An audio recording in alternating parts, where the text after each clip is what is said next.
up, everybody? I hope you're doing well. So I frequently get asked the question whether it makes sense to get a master's level degree or doctorate level degree in the field of psychology if you want to become a therapist, counselor, etc. And that's such a massive and personal question that I haven't yet tried to tackle it in a video.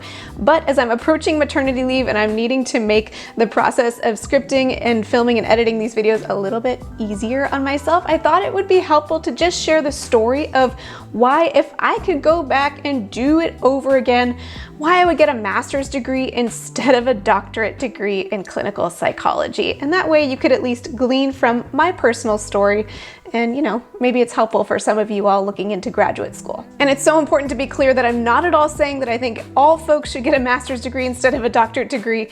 This is just what I think would fit me best and what I'm wanting to use my degree for. So make sure you evaluate what's the best fit for you, your needs, preferences, etc. Let's hop into it. Welcome to Private Practice Skills. I'm Dr. Marie Fang, psychologist in private practice. I post videos offering tools I learned the hard way about starting and growing private practice so that you don't have to. So before I hop into explaining why I would do a master's degree instead of a doctorate degree if I could do the whole thing over again, first I'll explain a little bit of what degree I have and why I chose to get that degree. So I have a PsyD in clinical psychology. So that's a doctorate in psychology, trained to be a clinical psychologist, and I am licensed as a clinical psychologist, which, if you're not familiar with the terminology, you have to have a doctorate level degree in order to get licensed as a psychologist.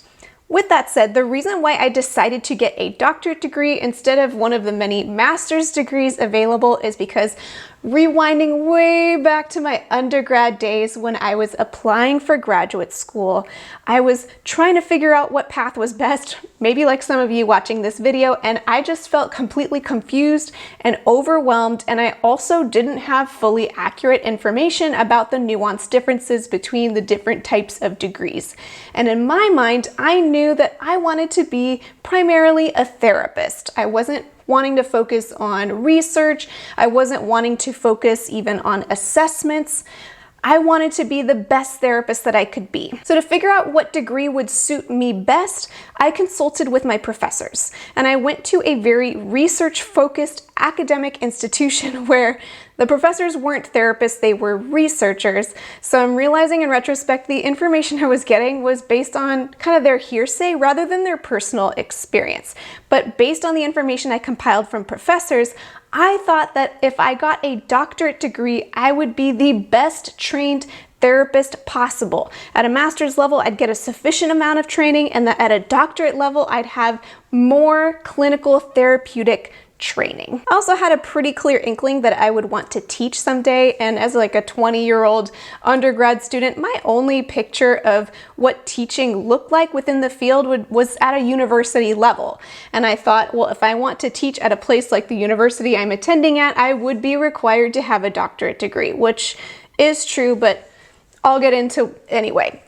We'll circle back to that topic later. So I also decided to go for a doctorate degree because I knew that I wanted to teach, and I thought I had to have a doctorate level degree in order to be able to teach someday. And then beyond deciding whether to get a doctorate or a master's was the question of what kind of doctorate degree to get, which kind of the primary categorizations were the PsyD versus the PhD. And based on the research that I did, the PsyD seemed to fit my needs better since it emphasized the clinical work more than it emphasized the research side of things, and I knew I wanted to focus more on clinical work. So that's why I went with the PsyD degree. Fast forward to today, it's now been 9 years since I got my doctorate degree, which blows my mind that it's already been that long.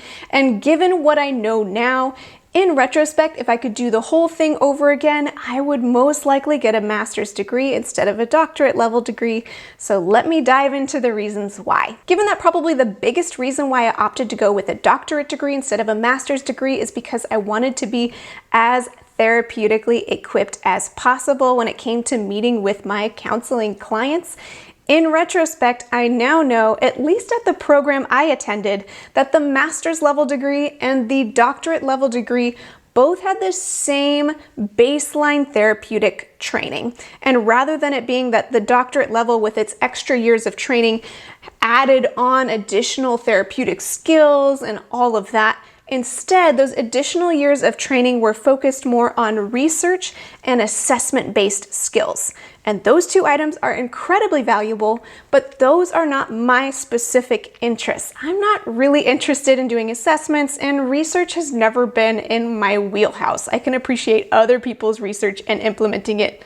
I don't really want to do the research myself. So rather than getting extra equipped clinically through the coursework that I was doing, I was just paying for extra training that I'm not utilizing today.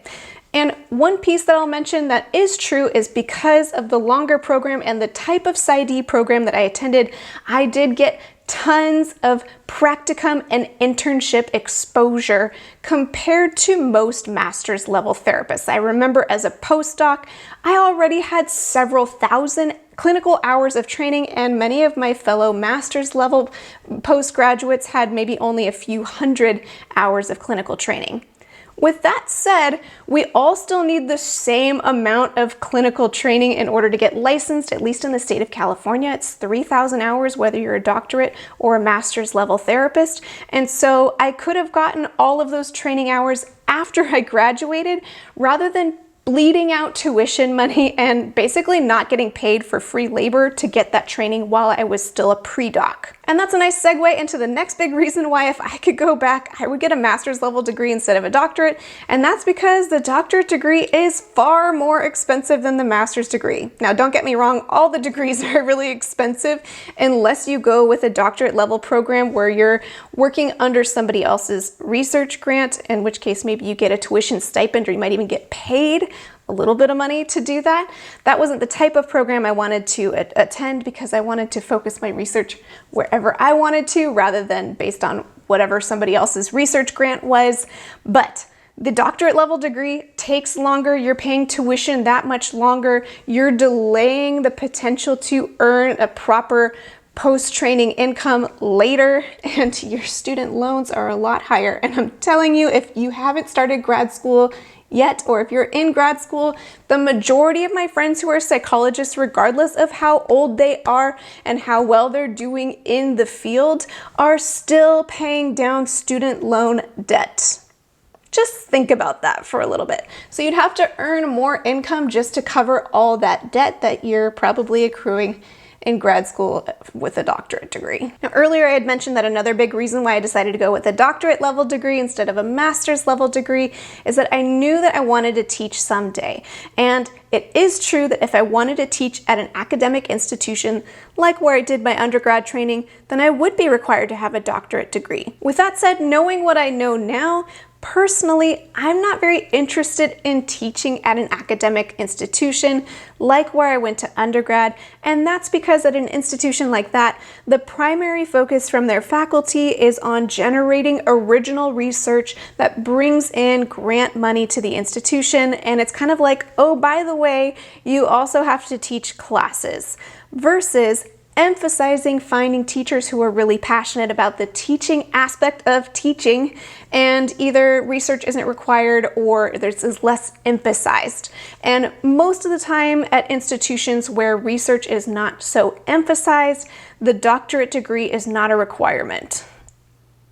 Also, all of that aside, I realized that I kind of like forging my own path, so here I am on YouTube, and this is the avenue through which I am teaching at the moment instead of teaching, college level courses and things like that. So based on all of that and what I know now about my interest in teaching, I really did not need to get a doctorate degree in order to teach. And the last reason why, if I could go back and do the whole thing over again, I would get a master's level degree instead of a doctorate degree is grad school's really hard. It's really, really rigorous. I mean, no surprise there, but if you can get the same training at a shorter program that you would at a longer program, at least for what you're intending to use it for, which was true for me, not only is it more expensive and you're delaying income down the road, which we already talked about, that's also more years of your life that you're giving over to an institution rather than spending it however it is that you want to be spending your life. And I was able to graduate my doctorate program in 4 years, but most of my classmates took a minimum of 5 years, and some folks took upward of 7, 8, 9, and even more years than that in order to get their doctorate degree.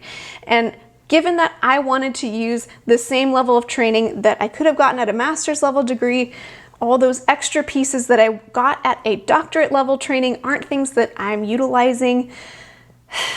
well, it just makes more sense. If I could have graduated in 2 or 3 years, I could have hopped into, the future that I wanted to build sooner. And that's no small item. Well, that just about summarizes the main reasons why if I could go back and do the whole thing over again, I'd probably get a master's degree instead of a doctorate degree.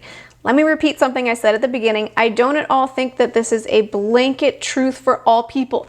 Not at all. I so value the doctorate degree. I value folks leaning into research, folks leaning into assessments, or even other areas of kind of unique niches and specialties that you can access only through a doctorate level degree. I just didn't have enough knowledge and insight to realize that all of those extras that you get with a doctorate degree didn't apply to what I wanted to use the degree for. With all of that said, do I regret getting the doctorate degree? I don't think so, because I made the best decision that I could given the information that I had access to at the time. I have access to more information now, and so sure, given that, I would do things differently, but I don't hold a deep kind of, icky feeling around it. I'm grateful for my degree and my training, and it equipped me in all the ways that I needed as well in order to arrive where I am today. But hopefully hearing my story is helpful to you wherever you are at in your journey. Maybe you're considering pursuing grad school yourself. Take all of this with a grain of salt, and if I can give you any advice, it's to try to get as much information as you can from different sources. I think I was in the echo chamber of the academic institution, which definitely pushed me towards the doctorate degree, when that wasn't really what was the best fit for me after all. So you do you, get access to as much information as you can. Hopefully this video is just one tiny piece of the puzzle for you. And before we close, I'd like to thank TherapyNotes.com for sponsoring this video. TherapyNotes helps with all aspects of managing your practice, from scheduling to notes to billing, and they have a HIPAA-secure telehealth platform which is included for all users. If you'd like to check out TherapyNotes with no commitment, you can try it out for 2 months for free just by clicking the link in the description of this video. Well, I hope you found this video helpful wherever you might be at in your training journey. And if you are thinking about going to grad school, let me know in the comments what program you're considering going to. And it's also worth noting that maybe what degree you apply to depends on the specific program. Like maybe there's a certain thing that that particular program offers at the master's or doctorate level, whatever it might be. Well, thanks again for watching this video, and until next time, from one therapist to another, I wish you well.